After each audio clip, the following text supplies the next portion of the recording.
pinch me moment looking back that you realize, okay, I've made it. I've arrived? I have them all the time. You still do? Absolutely. She has bruises everywhere. Yeah, exactly. Well. She's not pinching herself that hard. Just a light pinch. Yeah. Just a delicate pinch. But are there moments looking back that you remember a game-changing moment in your career that really sort of felt like? Well, I remember my first client was actually not a writer, but an actress by the name of Melanie Griffith. We know her. Yeah, and I didn't know what I was doing.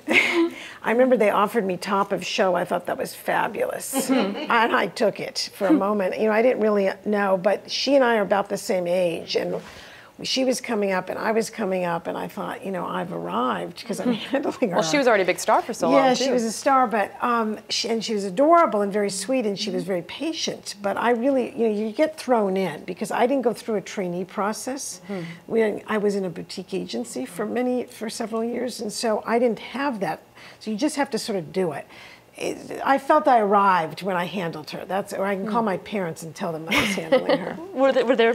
That's exactly. I mean, One of the first deals I made as an agent was for Anthony Perkins, who was a client of the agency, and I booked him in some awful B movie. But I was so proud. It's like, Anthony Perkins, I got to. And I took the deal slip and I brought it to my grandparents' house and I put it on the bulletin board. It's like, look what I did. Right. You know, looking back years later, it's like, oh my God, what did I do? It was awful. But she didn't take top of the show. Exactly. It wasn't much more. But I thought it was a big deal back then.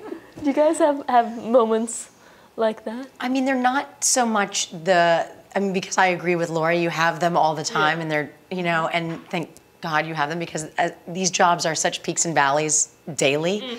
But I do remember, I remember it for both of us actually when we worked together buying our first houses around the same time. And I was like, I mean, that was like, for me, you know, my mom never bought her own house. That never happened for her.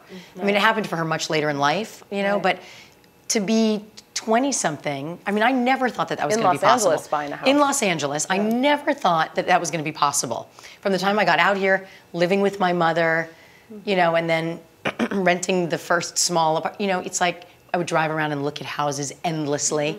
Look at these for sale signs thinking I'm never... Endlessly. Remember, we would do it together.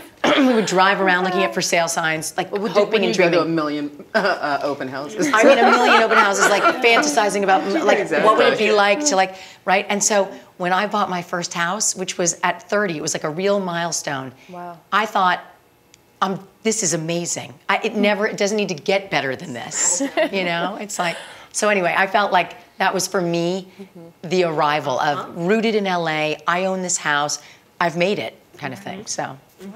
I'm sure many people in LA would agree with you. Yeah, I guess like we have the pinch me moments, and one of them was, you know, Al Pacino raised his voice at me once, and it sounded just like he does in the movies. And I thought, this is so cool. Scent of a Woman style? It really, yes, it really got that throaty and loud, and I thought, that is amazing. No, we made up. But it clearly wasn't having the effect it was supposed to have. You're sitting there thinking, this is phenomenal. I know. But you do know if you're ruffling the feathers of a luminary, you're probably... Yeah, I was like, wow. I've done that. I have a better story. I can't share.